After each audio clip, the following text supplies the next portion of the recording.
নমস্কার বন্ধুরা, তনু kitchen with ব্লগে আপনাদের সবাইকে স্বাগত জানাই। বন্ধুরা, অনেক দিন পরে চলে এসেছি আবার আজকে রান্নাঘরে।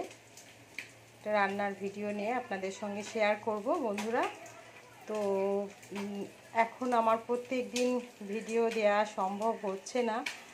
বাড়িতে একটা ছোট বাচ্চা আছে, আপনারা জানেন, সেই জন্য হয়ে উঠছে না বড় ভিডিও দেওয়া। তো আবার কয়েকদিন পরে চলে এলাম আজকে রান্নাঘরে শঙ্কর মাছের রেসিপি নিয়ে। তো এই যে দেখুন বন্ধুরা, শঙ্কর মাছ বাজার থেকে কেটে আনা। আপনারা তো সবাই জানেন শঙ্কর মাছ কেটেই নিয়ে আসা হয়। এভাবে ছোট ছোট করে পিস করে কেটে আনা এবং ধুয়ে পরিষ্কার করে নুন হলুদ মেখে জল ঝারিয়ে রাখা ছিল। এর সাথে একটু লঙ্কার গুঁড়োও মেখে রেখেছি।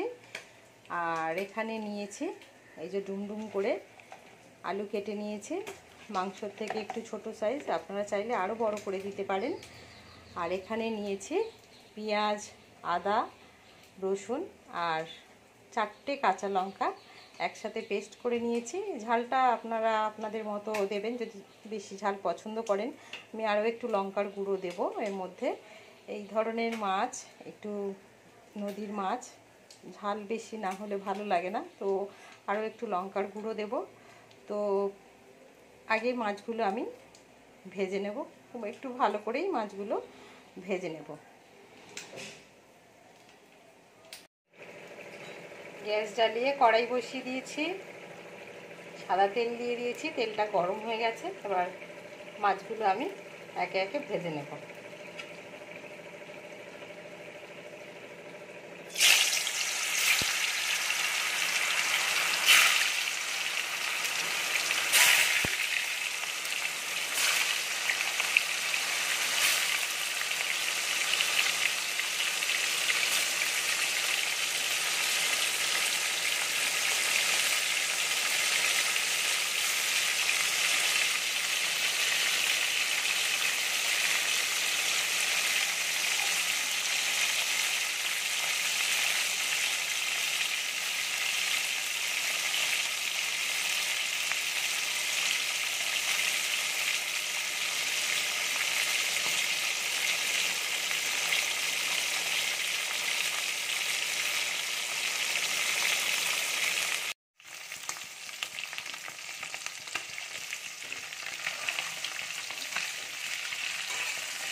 মাছগুলো ভাজা হয়ে গেছে, একে একে সব তুলে নেব।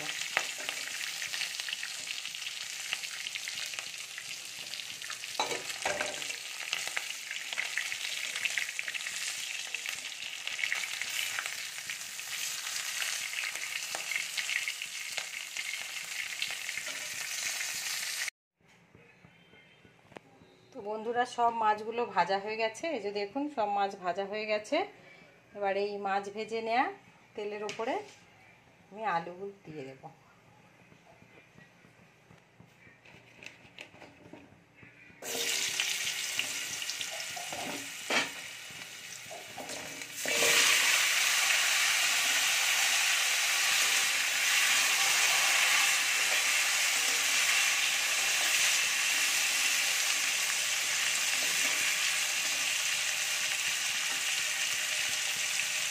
আলুগুলো একটু ভালো করে ভেজে নেব।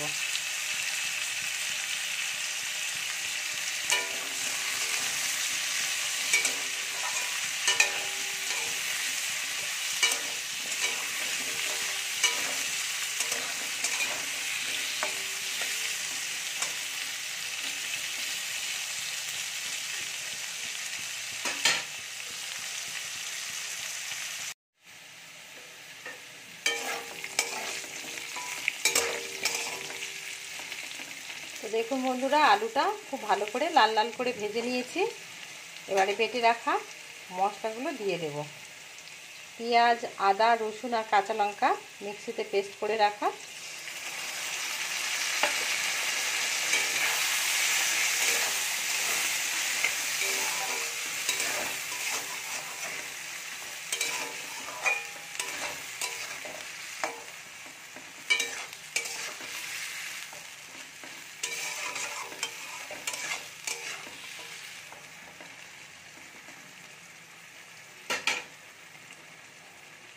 আর এখানে আছে লবণ, হলুদ, ঝাল লঙ্কার গুঁড়ো আর জিরে আর ধনের গুঁড়ো।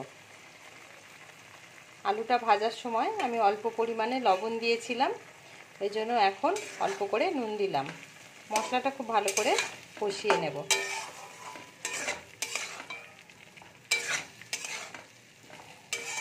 যতক্ষণ না মশলাটা থেকে তেল ছাড়ছে ততক্ষণ আমি মশলাটা কষিয়ে নেব।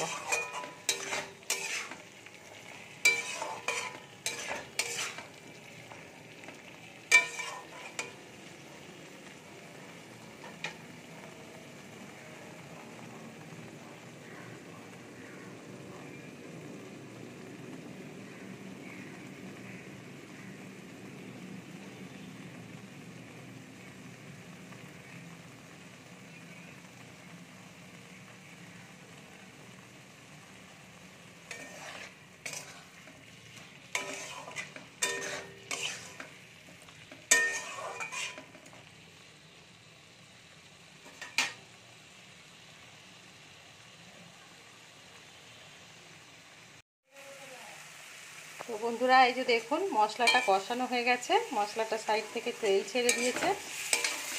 এবারে আমি জল দিয়ে দেব।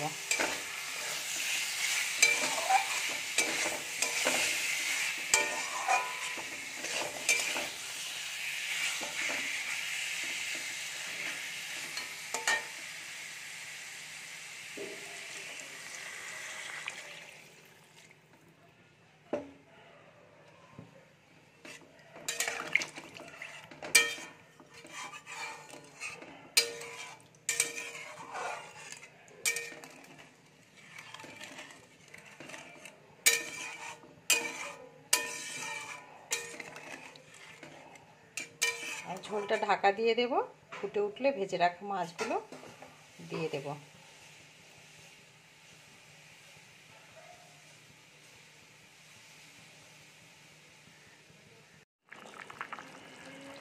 ঝোলটা ফুটে গেছে, এবারে ভেজে রাখা মাছগুলো দিয়ে দেব।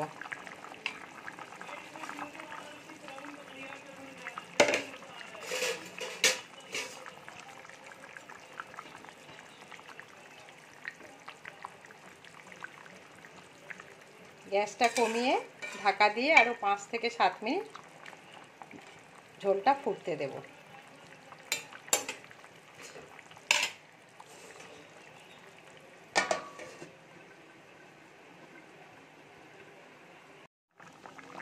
আলুটা সেদ্ধ হয়ে গেছে, এবারে গরম মশলা গুঁড়ো দিয়ে দেব।